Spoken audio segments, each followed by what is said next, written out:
Hi, everybody. This is Heather Lockett, and we're having lasting conversations. Today, we are with the absolutely glorious Cathleen Elle. Hey, Kathleen. Hey, Heather. It's so good to be here with you. It's And wonderful. Yeah, so we're zooming in. She is in Albuquerque, New Mexico, as we speak. Is that right? that's correct. I am. Yes, it's very correct. So I'm going to just say, as a bit of the introduction, from great tragedy can come great joy, serenity, and love, and many other things, and adventure and excitement. And so Kathleen is here. We're going to have a little sojourn today. We're going to have a little almost shamanic style conversationally journey and talk about things that have brought us to our knees and helped us rise from those very ashes and fears and notations of maybe unworthy spaces to really understanding ourselves in the deepest aspects and knowing that we have community and we have soul brothers and sisters who have our backs, whether in this lifetime, on this earth, and even from beyond. So, Kathleen, welcome, welcome, welcome again. Again, thank you so much for having me. I'm excited to be here. We met a number of years ago at a Celebrate Your Life event I do believe it was in Phoenix, Arizona. And kind of ironically, you're about to head back to Arizona for the Gem and Minerals show in Tucson, which is very cool. And what we were doing there was much like this conversation, we were gathering with people and we were tapping into the love and community and the resources that so many amazing practitioners and speakers had, and that they were sharing with all of us. And you were at the time still reeling from the death of your son. And I don't know if your book had been out yet, or that was part of this genesis was from these moments, from these serendipitous times that we come together, and we travel the world as we are called to be in the right place at the right time, and then what gets birthed from there. So Kathleen is an author of Shattered Together and a number of other books. She's been on all kinds of TV stations and radio stations and has had her own podcast, sharing her voice, sharing her vision and mission, and sharing her story of what was a very trying time and tragic time with the death of her son. And so, Kathleen, tell us more about your book, Shattered Together, and the culmination, or really the genesis from the last time we actually saw each other in person. Great. So, Shattered Together: A Mother's Journey from Grief to Belief it's called A Grief to Belief. And the reason why I wrote that in 2020 was because in 2010, my son actually took his life when he was angry at me and wrote a note saying that included he didn't want me out of service. And so, it was shattering. Yeah, I was a professional. I had no understanding of why he would take his life because, if I can save other people, if I'm being of service to others, how could I not save my own son? And so it really, truly shattered every piece of my heart. And through that journey and through all of the experiences and healings and plant medicines and masters of somatic processing and emotional processing, I got to heal through my own pain. And primarily since 2018 is when I stepped into a deeper healing journey. Mhm. There was plenty of healing prior to that that led me to the ability to step into a deeper healing journey. But what's really helped me is the plant medicines and regenerating images and memory. That's the emotional processing that I became a master in. And through all of those experiences, what the gift that my son has given me and continues to give me is the ability to know that we create so many limiting stories and live by those limiting stories, and then continue to repeat those limiting stories until we become aware that we're doing that. And as we go within, we find, or I have found, that I am the love that I was seeking on the outside for so many Mhm. years. Through most of my life, like, I belonged to 3 different churches. I was married 3 different times. I was a politician, a business owner, a I served for the governor. I was a lobbyist. So I had had a lot of seeking on the outside. And every time that I mm, advanced in my career, I still didn't feel like I was enough. So I continued to seek on the outside, seek, seek, seek. And through this journey, I've realized that there's no need to seek on the outside, that I'm the love that I was seeking for, and that I get to share that love in whatever way that I serve. All of that is just so beautiful. And so many things to tap into. We can get into. I was thinking with the show, we've had folks that talk about their careers and the achieving success, which is great, and all the while also acknowledging that we can do both. We can have whatever the success looks like, but it's from within first and always and foremost. And what you were talking about is our limiting beliefs and that we can be living these what seemingly amazing lives. And maybe they are for those moments, but where is it now time to go, okay, done? Because now you're about to step into something more. That was that limit. And now you've reached your limit and you're going on into something even greater.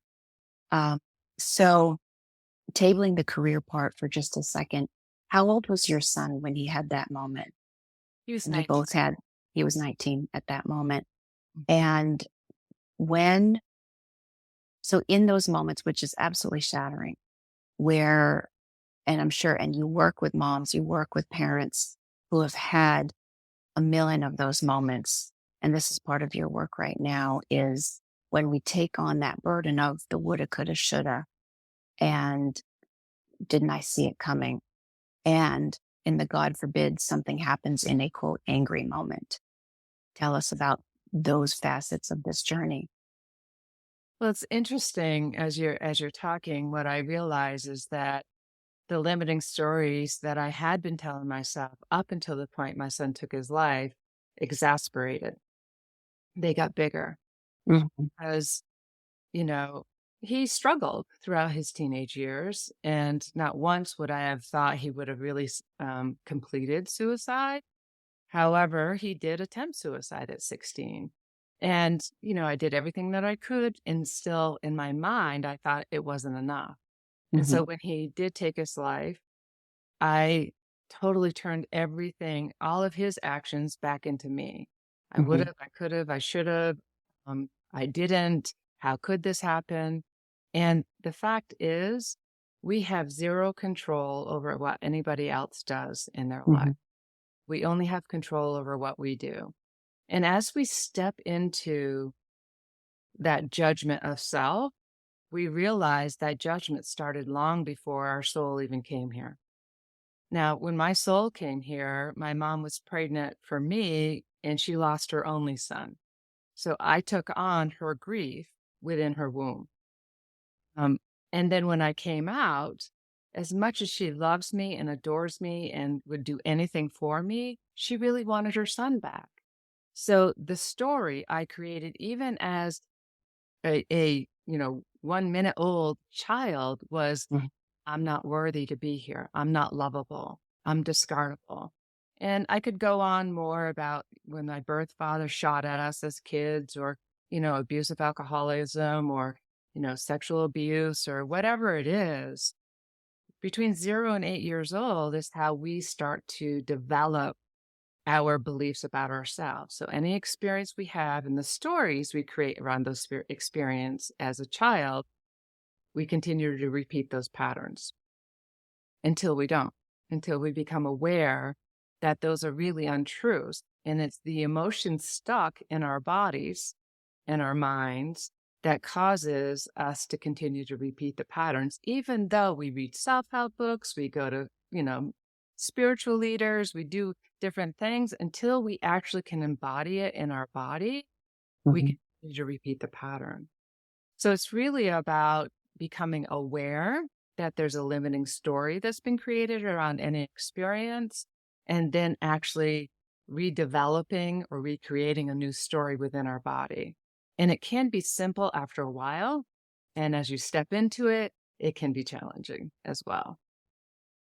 It's so very, very true. And also with a good guide or a number of guides to help along the way, because we can have memories and then sometimes our mind may or may not play a trick on ourselves. And so it's really great to have somebody in a support role that is very clear and conscious and can have your back. So for those who may or may not know um, a birthing story such as what you were just sharing, so that your mom, had she miscarried or were you one of a twin, that kind of a loss that you had absorbed in, where did that piece of it come from, as a matter of fact?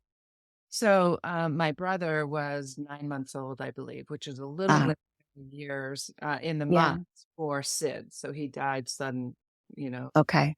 death. And it rocked her world, and she Yeah. didn't know that she was pregnant for me at the time.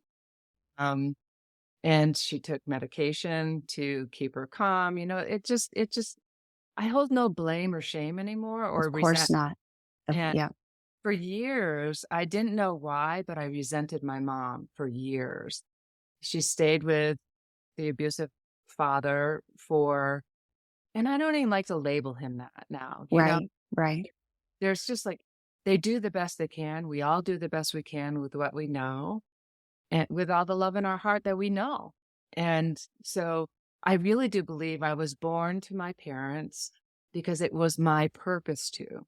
It was my Hmm. purpose to experience the pendulum of deep pain and, I could say, trauma, but deep experiences that are very challenging.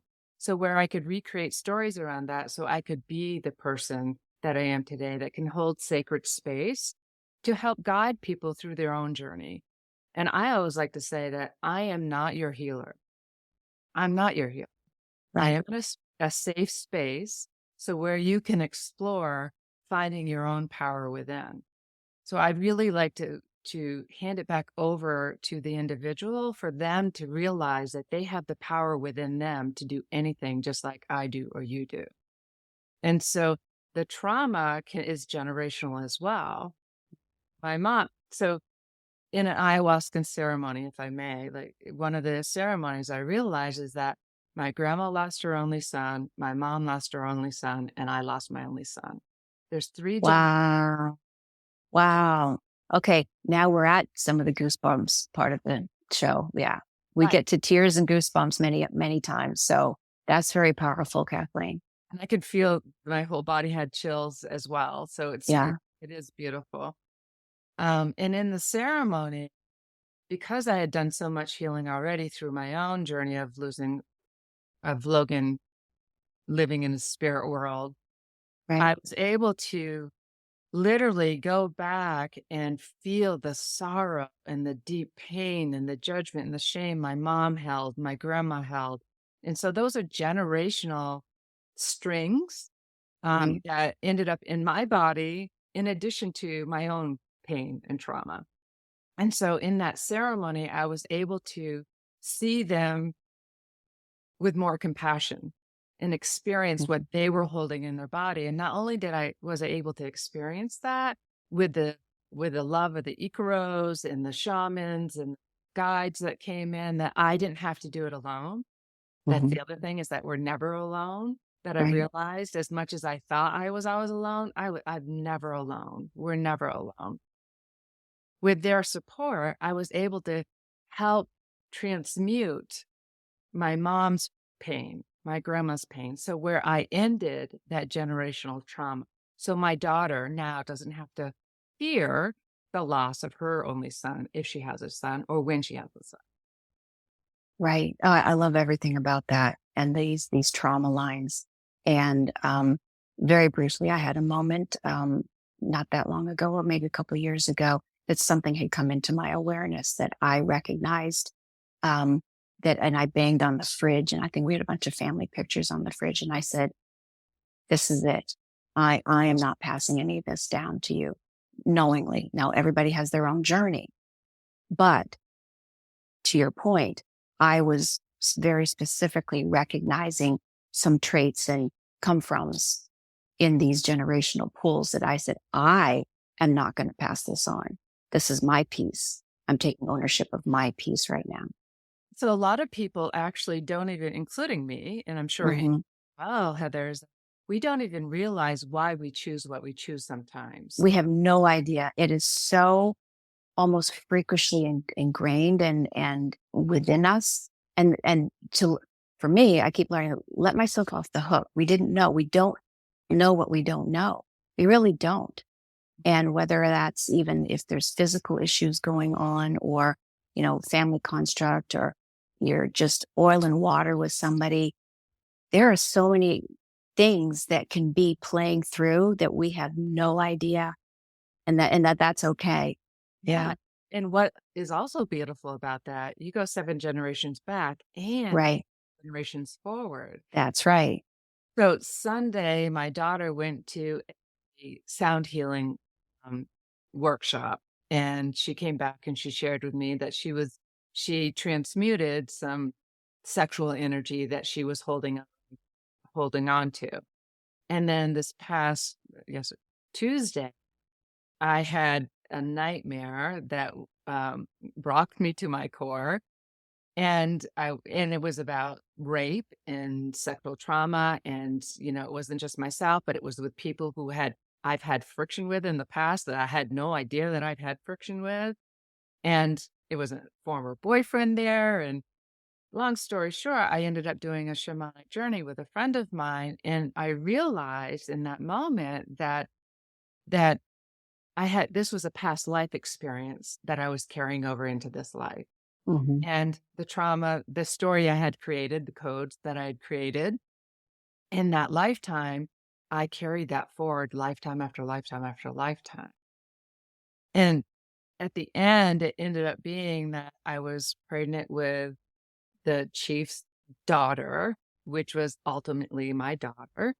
And after I came out of that, I realized that my daughter gave me the gift. Hmm. She started a process on Sunday. Tuesday night, I had this nightmare. Wednesday morning, I had this whole awareness of like, oh my gosh, like all of this trauma is really based on stories, not necessarily the event itself. Right. It's the stuck points that we continue to operate from with limiting information. And I love that. And these are not happening literally right now. So these are storylines from literally other dimensional timelines that they may or may not be playing through physically here. And it's all, we'll cue in the quantum scientists to help us understand it's all important because pick a timeline and it is happening, but also to recognize I think I'm tapping into the safety factor that, okay, now, you woke up from that nightmare, Right. literally in 2024. You now did that journey and now awakened again right here. It was Tuesday or Wednesday or Thursday in 2024. Oh, now it's refreshed and revised. Right. And yet the safety that, to be able to take these journeys or to understand these things, it's okay that that was then. Today is still a whole fresh new day. And I can go over to Target or I can get gas and fold my laundry and carry on, and smile and pet a cat and do all these other fun things. And it also comes back to I mentioned that opened it up for me, Right. also able to complete it for the next generation. That's right. But she's not carrying that forward And either. so she doesn't have to. Absolutely. I love what This is these. Oh, go ahead. I love what you said about dimensional timelines, because really, is there such a thing as past lives? Or are they all happening at the very moment? And those little fractions of different things happening at this very moment comes back into me because I was able to release some story around something. So Right. so I bring another piece of my soul back into my beingness right now in this moment. Right. Right. Yeah. It's beautiful. So let's go into and maybe it'll tap right back kind of into the career thing or into the day to day. And so the work that you've been doing, and you wrote a book, you've spoken, you're a public speaker, And then some of that had shifted. You had a podcast yourself with some friends, and then so your voices were being heard, and then that shifted a little bit. So each step of the way with your own journey, but all the while you've been working with people. So what have you felt is as with your own awakening, your own grief healing, and being able to step into that shoe, those I'm going to call them the safety shoes. We call them safety shoes for others to be that soft place for others. And I consider that in a similar way that we all walk these crazy ass storylines, um, so that my show is a soft place to land for people, that I can be that soft shoulder if somebody needs it.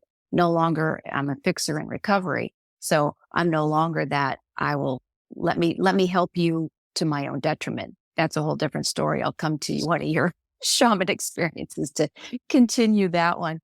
But that's just it, is to have these fresh perspective and fresh shoes, um, given all of our wisdom. So you have wisdom circles, you have other things that you're doing. Share more about all of that. So first, if I may, I just want to go back to it's not what I do, it's who I am. That's right. It is That's right. That's exactly it. That's who we are. We are creator beings that we may do some things, but we're not doers per se. I love that. one of the things that people often say is, I've told you something that I've never told even my wife of 30 years or my Hmm. husband or or my family. No one knows this but you and me. Like I've never shared this with anybody. Right. And what I've come to realize is that that has been my role for most of my life. And my parents taught me how to be that. You Yep. know, I didn't feel safe as a child, so therefore I I created spaces to feel safe, to help other people feel safe. So I became the mother, so to speak. And what you said is the fixer, the caretaker. And today because I've chosen to explore within where I was telling myself the limiting experience, the limiting stories, I'm able to shine brighter because that fog isn't quite as dense. You know, I think at one point I felt like I was within a bank, within a vault, within the safe deposit box, within another box, within another box, and then you would find my heart light deep inside there, that little heart light still shining, but it couldn't get through because of the beliefs I was holding. So today I get to be a brighter light, and people come to me because they feel safe. It's just natural. And so I hold workshops for women who have lost children, for women who have lost in general. I've in the past also held workshop for anyone or retreats, anyone who has lost a child.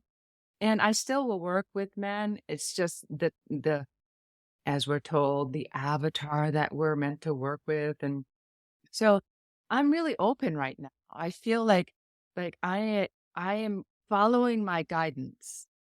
And when I feel the pull, like it's about expansion versus contraction. So Hmm. when I feel expansive, when a thought comes into my head or a message comes through, It's really downloaded in. got Yep. downloaded in, I'm like, yeah, let's try this. And if it's smooth and easy and continue to feel open and expansive, that's how I got to Albuquerque. You know, in October, a friend called and said, "Hey, do you want to rent my house in Albuquerque?" And I said, "Oh, sure, let me sit with it a moment." And then as I sat with it, I felt this expansiveness. And I'm like, yeah, sure, why not? My lease was coming up. I didn't have, like I could leave the place I was. I literally everything fell into place naturally. And it felt as I was leaving Oregon, the energies were guiding me out from behind. So Hmm. it's almost like taking all the energy that no longer serves me and keeping it back so where I could just move forward. And as I drove into Albuquerque, I could feel them leading me into Albuquerque. And when I got here, I asked the ancestors of the land if they would accept me, if I could live on their land, that I would honor them. So I'm being guided right now. So I'm a little bit in the unknown, and I'm just allowing it to unfold the way it's going to unfold. I So love every second about that. And we pre-chatted a little bit about this journey, and go ahead and share that. And folks who've been listening to the show know that I had sold my house and did that guidance thing. I was a little more drop kicked, but I understood, follow that, just follow it. And I was in my car and follow these serendipitous, amazing moments. And to feel, I could tell that I was getting regrounded or rehomed, and it's still playing through. So tell us more about where we give ourselves permission to do these things, right? Especially for those, maybe you're in marriages or your lives have been one way and you don't think it's okay to just pick up and go somewhere, or just to do something a little bit different. So tell us, you were in Vermont, and I forgot that piece because the New Englander of me just loves Vermont, of course. But tell us about your journey in the last few years and that evolution of now you're in Albuquerque. so the journey really started in 17 when I made the decision to leave my husband, which was a big decision because his best friend was the governor. My employee was his other best friend. It also created this space of the unknown and whether I'd still have a job or not. I was an executive at a commercial contractors association in Vermont, and I knew that by me making this choice, I was really changing my life completely. Huge. That's massive. And I knew I needed to. There Right. were sign after sign after sign after sign for years for me to step into my power. And I stepped into my power when I was supposed to step into it. So I have Mhm. no judgment over how long it took And me. not a minute sooner. This Not is it. Again, we let ourselves off the hook. Right. Not a I- minute sooner. Yep. exactly. So in 17, I left my husband. I knew 17 to 18, I wanted to explore where I was going to go because I knew was, that was the end of my chapter of Vermont. And I was in my 50s to do Hmm. that. And Right. so I chose in 18 to move to Charlotte, North Carolina. And what I've realized now today that since I've been to Albuquerque, that Charlotte, for the years that I was there, my role was to dive deeply into my own personal healing. And writing Shattered Together was part of that. It Hmm. helped me, like, Shattered Together is probably the 15th iteration because at first it was full of pain. And that's Hmm. not what the message I wanted people to have. I wanted people Right. to have tools and resources and hope and inspiration that no matter what you're experiencing, you have the opportunity to move through that and live a happier life. Hmm. Or a more joyous life, more so than happy, a more joyous life and connected. And so Charlotte for me was about exploring inside those traumas, those, ancestral pains and what I was carrying inside. When I moved to Oregon, I lived there for 2 years, and now I know today that Oregon was about cocooning, Hmm. about planting the seed and understanding and finding that self-love within.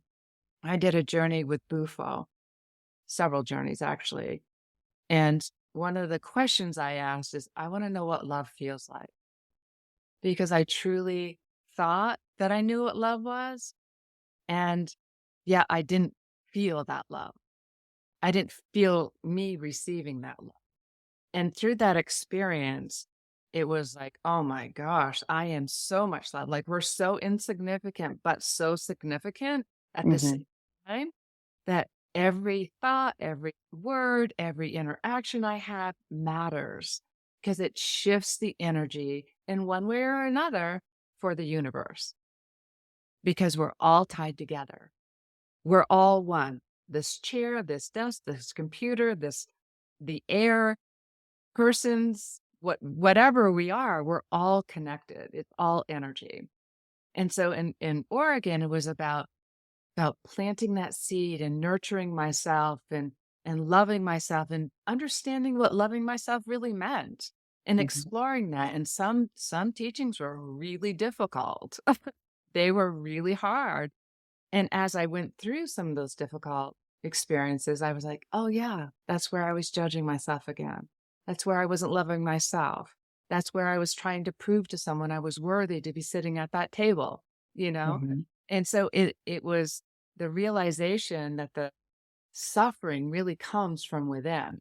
It's us resisting what is.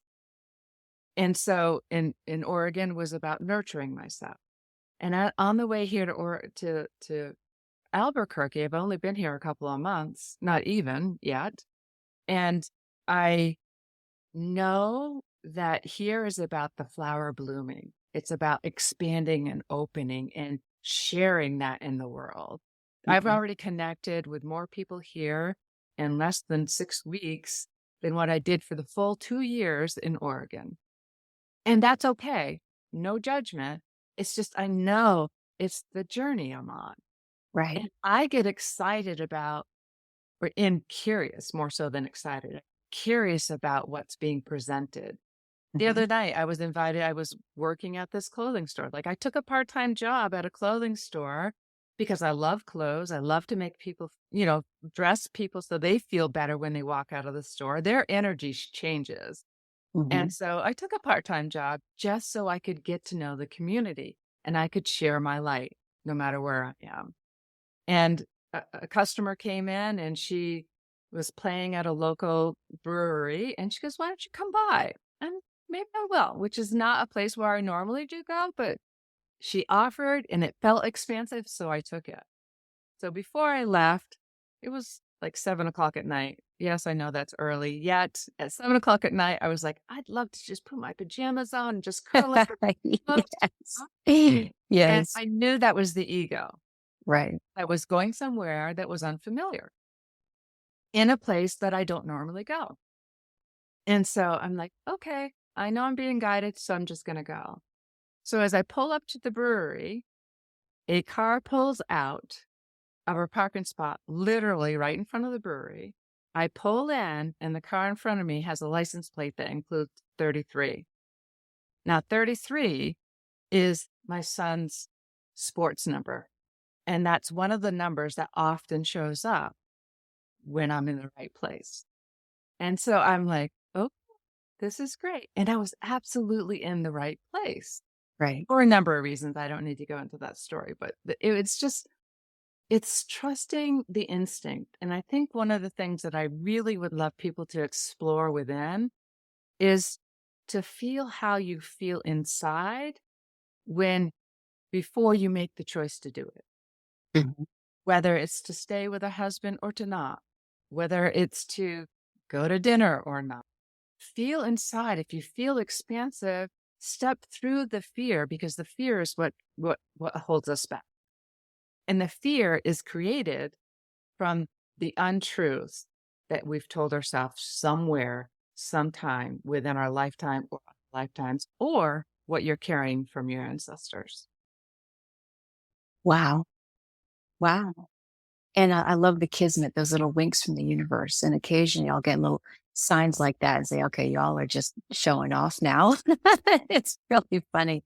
But that's just it because they can, when we do doubt, and especially when we're stepping into a place or, you know, what's dark around the corner, so to speak, if we're literally turning down a road we've never driven down.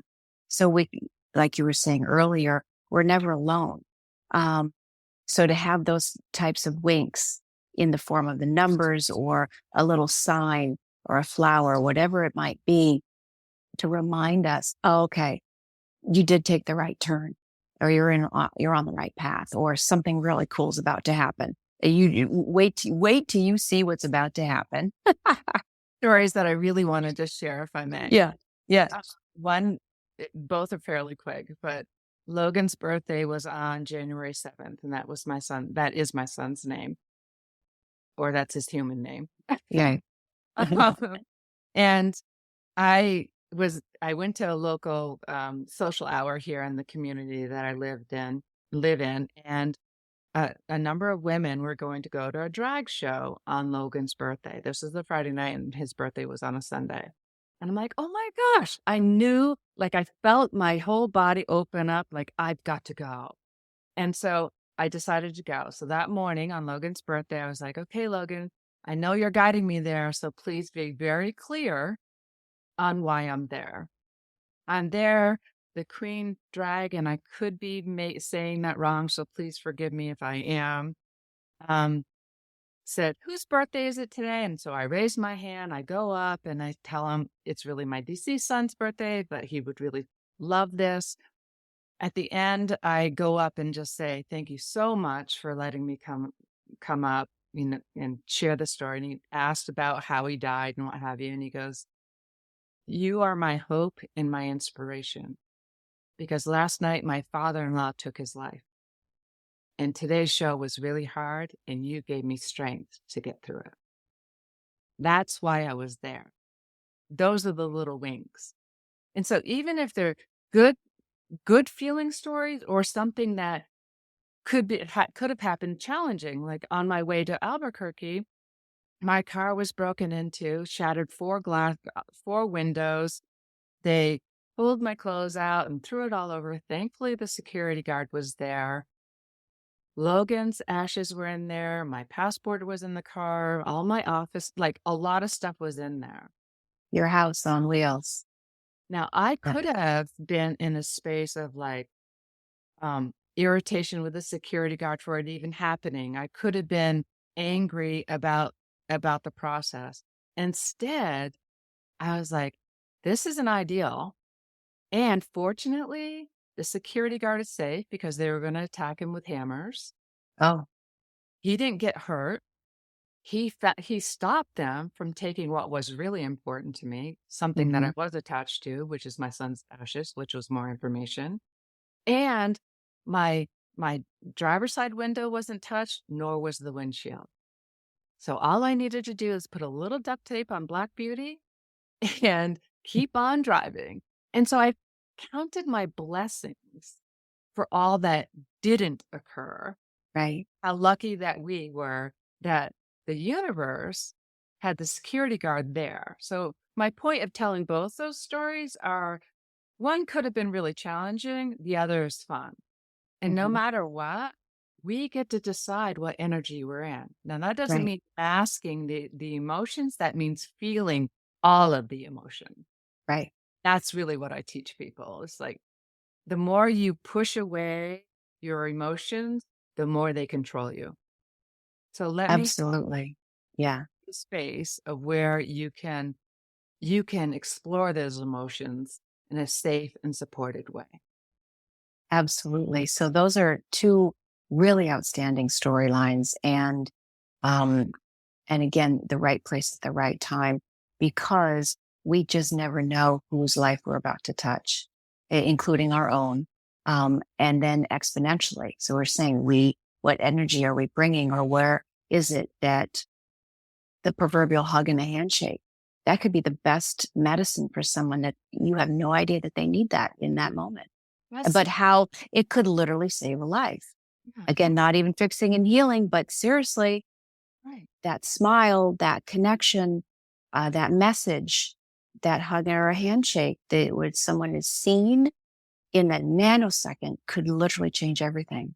It did for that security guard. I will tell you that he was prepared for me to yell at him, to accuse him, Oh, blame him oh, because it was an area that I didn't know that there were a lot of break-ins. It was okay. part of the environment there.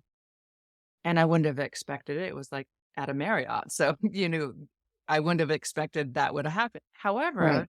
the security guard, you could tell he was very tense. He's like, I tried stopping them. And he was really Oh, like, oh, oh my gosh, are you okay? I'm so glad that you're okay. Let me right, hug. Thank you so much for seeing what you did see. And like, I appreciated him. right, And his entire energy shifted. He brightened up, he smiled, and I was like, I changed his day for the right, good right, versus feeling guilty because the car got broken into at all. right. Well, there's that shift, and you had used the word we decide. Some might say choice. We have choice points of, so were you going to freak out all of the things that did get broken and taken, so shirts and clothes, or go, oh, I'm so glad we're safe. I'm safe. This guy is okay. If they needed something so badly, that's on them. And what's important and of value is safe with no harm. And that's the great gratitude. And the great gratitude without the bliss bubble. You mentioned that too. We feel our feelings. And if something is scary, we go, ah, that was really, really scary. And then we move on. Oh, Yeah. well, we move through it to Yeah. where we are. Mhm. Like if we're if you think about, you know, I don't even know what kind of analogy I would use, but you think about when you are pushing against, let's say, trying to push a boulder uphill. Right. You're pushing the boulder uphill. I can do this. I can push through this. I can handle this. I'm just going to avoid the feelings. I'm just going to keep moving. That causes dis-ease in your body, dis-ease with your relationships, dis-ease with your life in general. In general. So why not sit with someone or a group of people who can understand where you are? They don't know it because they haven't experienced your experience, and they do understand it because they've had something similar. And Right. so why not be in a space where you're being supported, where you're creating this energy of a vortex of releasing, not even releasing, dissolving, because there's Mhm. nothing we have to do. It's dissolving. There's nothing wrong with us. We talked a little bit about this before we got on. It's like, there is nothing wrong with us. We do not need to be fixed. Right.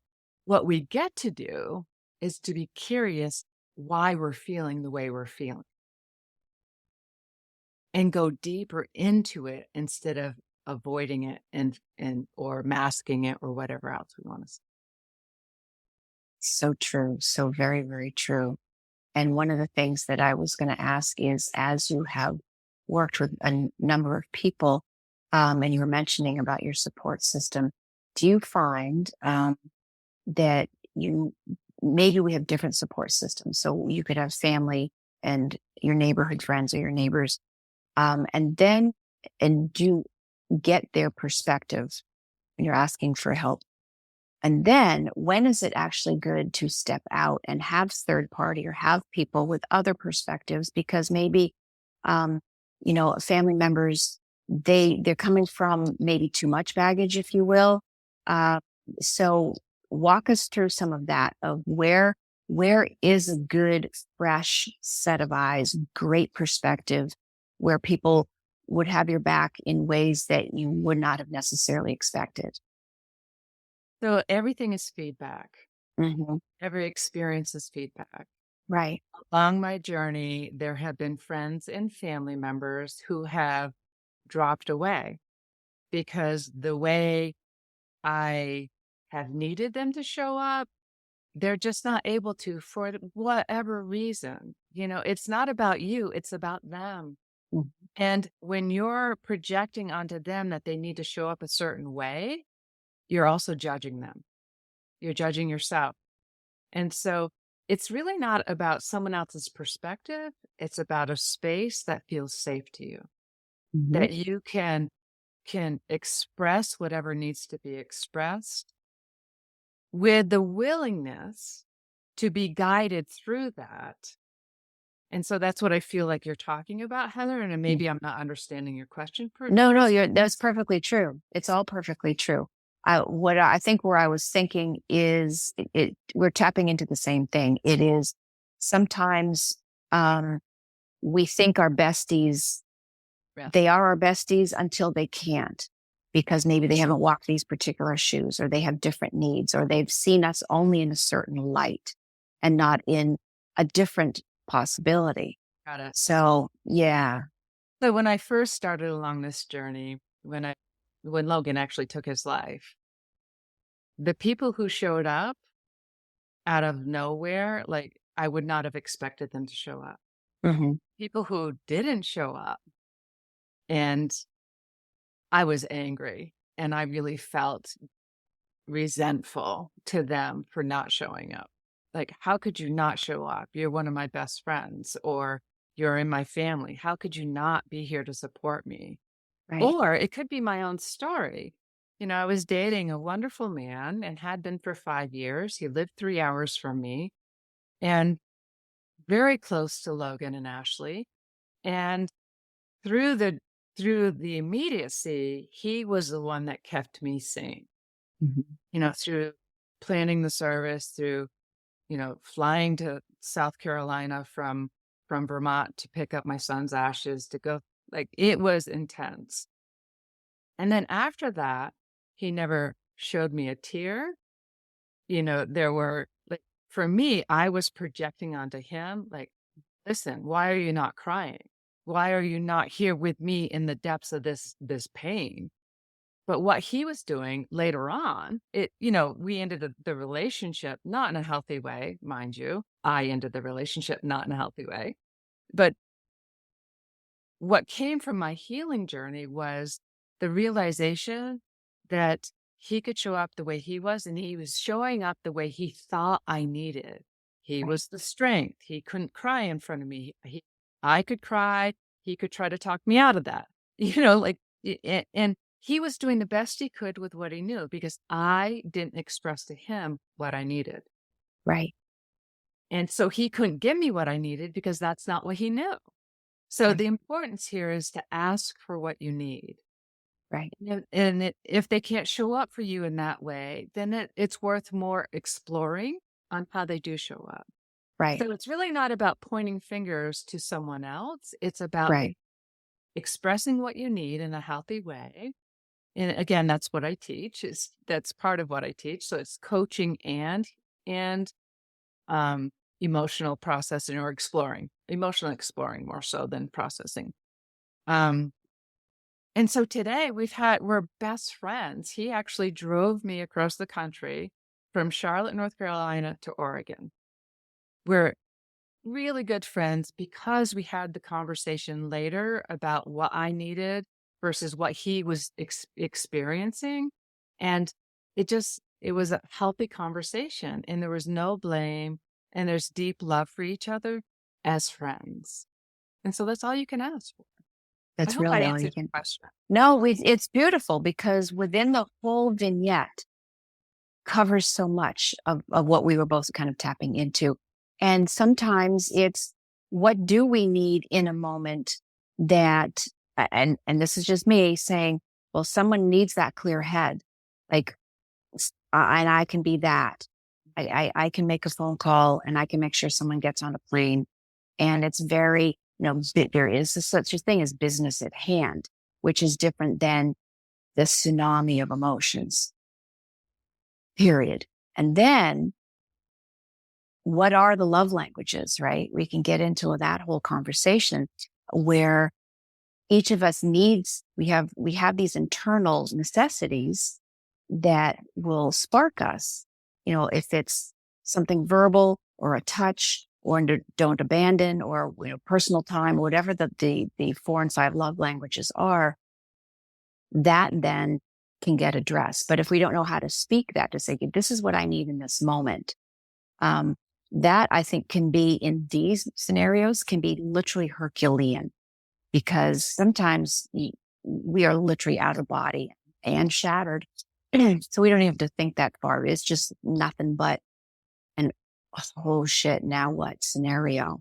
But that you guys were able to go through all of that and come out a different side, the disco ball kept shifting into something else. And now it's shining and beautiful. And there are other relationships Absolutely. that just ended, Right. And just, we're done here. Right. just We're done. with no judgment again. Right. Right.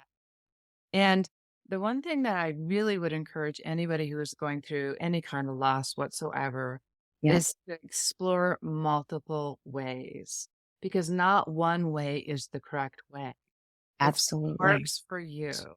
And for me, I went to suicide support groups. It did not work for me because they regurgitated the story over and over and over of how their loved ones died versus How do I move through the pain of this? How do I allow all the emotions?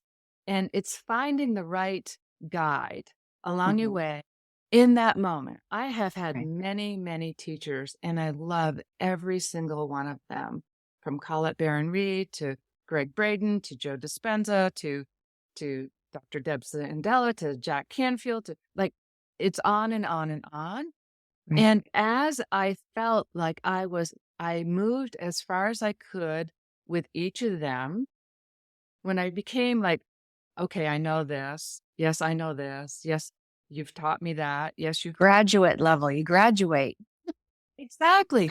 Right. Deep reverence for those Yeah, teachers, no matter if you like the teaching or not, no matter that's right. Oh, yeah. Most of the times it's an ass whooping. It just is. Yeah. Yeah. It's not for the faint of heart. Yeah. exactly. Uh, And really, I just have to just give a plug to plant medicine. You know, plant medicine and the indigenous community is what, well, let me just step back.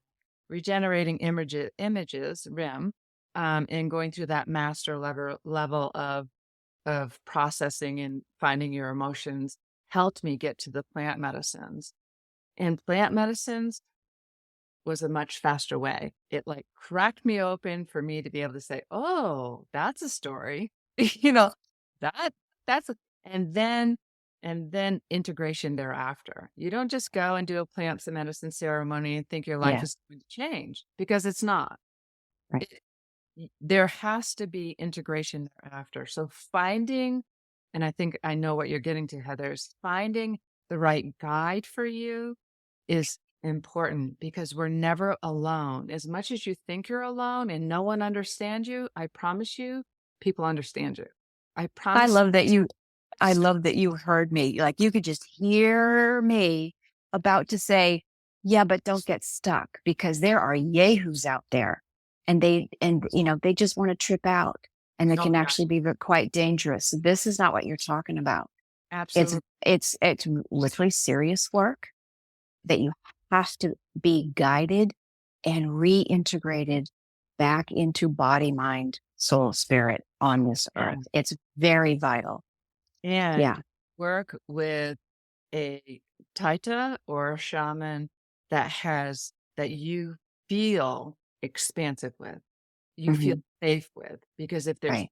thing inside you that doesn't feel safe, do not work with them. Right. Because there's some amazing, beautiful leaders and teachers and servers. They're amazing. Indigenous, white, black, doesn't matter what color they are, doesn't matter what body they're in. It's really how you feel with them.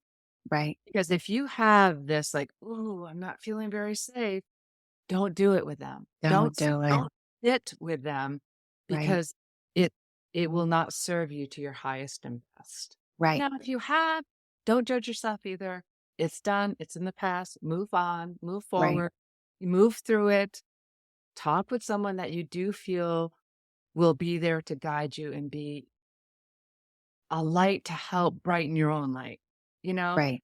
as I shine my light or as you shine your light, Heather, that creates a space so where we can help you, not even help you, we can guide you through like clearing that windshield so where you can, ah, there's my own light.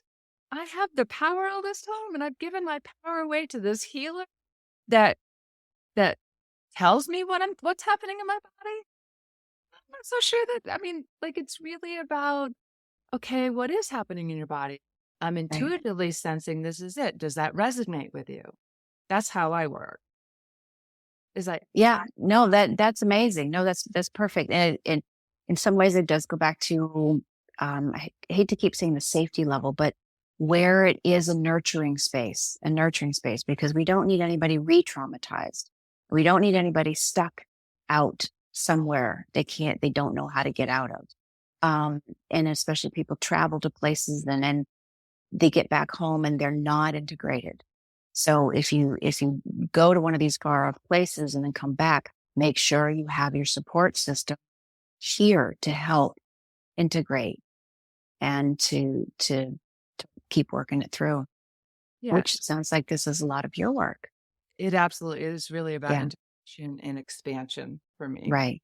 Really what Right. I tell people, that's really what I guide people through is finding their own power and not giving it away. Because Right. I've given my power away a number of times. Yeah. Sometimes it's worked and sometimes it hasn't. Right. And giving our power away is believing somewhere inside us that we don't have the power to be able to heal ourselves, to move through whatever is happening. And you don't have to do it alone. Right. But as much as you think you're isolated, you're really not. Right. My son has gone nowhere. Actually, my son has expanded, you know? And yes, there are sad times. Yes, there are emotions that come up. When I go to my best friend's daughter's wedding and I'm gonna get emotional because it's beautiful and Hmm. it's also sad for my daughter. I can feel it. It's like my best friend's daughter gets married. Her brother writes this beautiful poem and honoring his sister. And I was experiencing what my daughter's not going to be able to experience. Right. And so that makes me sad. Right. And it makes me so full of joy and so much emotion of love that the two of them get to experience that today. Well, Right. Logan and Ashley experienced that here on earth, and she is experiencing it a new way today. So Right. not once do I ever feel like my son is not here. I feel like I had to I got to grieve his physical presence being here, Right. grieve what I'm not going to experience with him as he grows in a human body or not. And then I also get to learn how to play and explore with his energetic presence, his essence. And there's nothing more beautiful than feeling the essence of someone's soul. The essence of his soul is so big. He is what has he is he has impacted thousands of people's lives just through his one physical life not being. Is there any better honor? I'm just like, oh, it's just beautiful to me. Now, could, would I take it back? I mean, if he could be here physically, I absolutely would. Because I would love for him to grow old with his sister, and yet Right. that wasn't our journey. Right. I absolutely believe that we choose before we even get here who our family is, what some of the most important um, transformational experiences we're going to have, and I believe his presence was to leave this earth early. Now, maybe not by suicide. I don't know that. Hmm. For me to step into my own journey of healing so I could help other people heal. And Right. the same with his sister.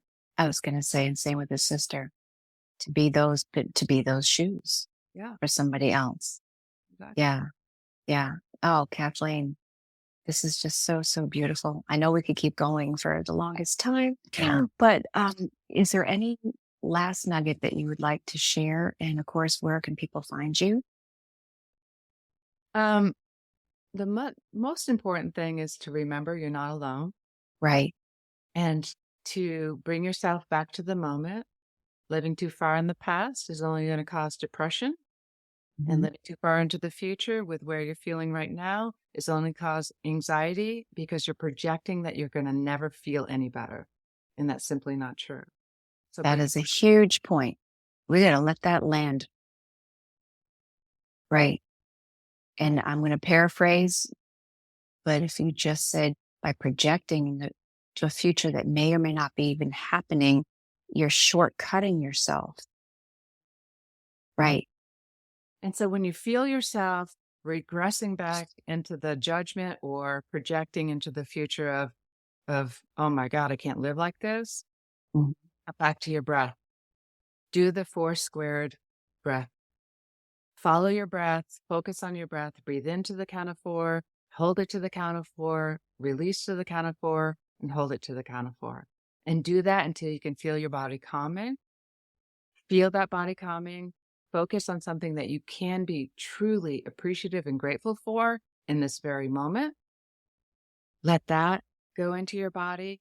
Let that fill your body, and then breathe in, and you're back into the present. So that's really just the one thing. It's an easy process, and it's really important to do that. And you can do that in a meeting. You don't have to close your eyes. You don't have to do Yep, anything. that's right. You can be in traffic, you can be at the grocery store, you can be in a meeting, that's just our breath. And we can breathe anywhere all the time, every which way. Absolutely. Conscious breathing. So how you Yeah. find me right now is Uh-huh. CathleenElle.com. So it's my full name.com, or Kathleen Elle Inspires on social media, Facebook, Beautiful. LinkedIn, Instagram, wherever, YouTube, wherever. That's beautiful. And we'll have the information on our show notes here. So, Kathleen, again, thank you so much for being here today and for all of the amazing spirits that we were not alone on this particular conversation for sure. I thank you.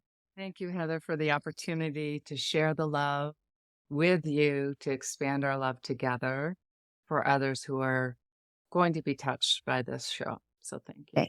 Thank you. And thanks for listening, everybody. Please be sure to like, review, and share this podcast. And if you want to be part of the conversation, send emails to podcast@lastingconversations.com and follow us on Facebook, Instagram, and YouTube. This is Lasting Conversations. We get to the heart of everything.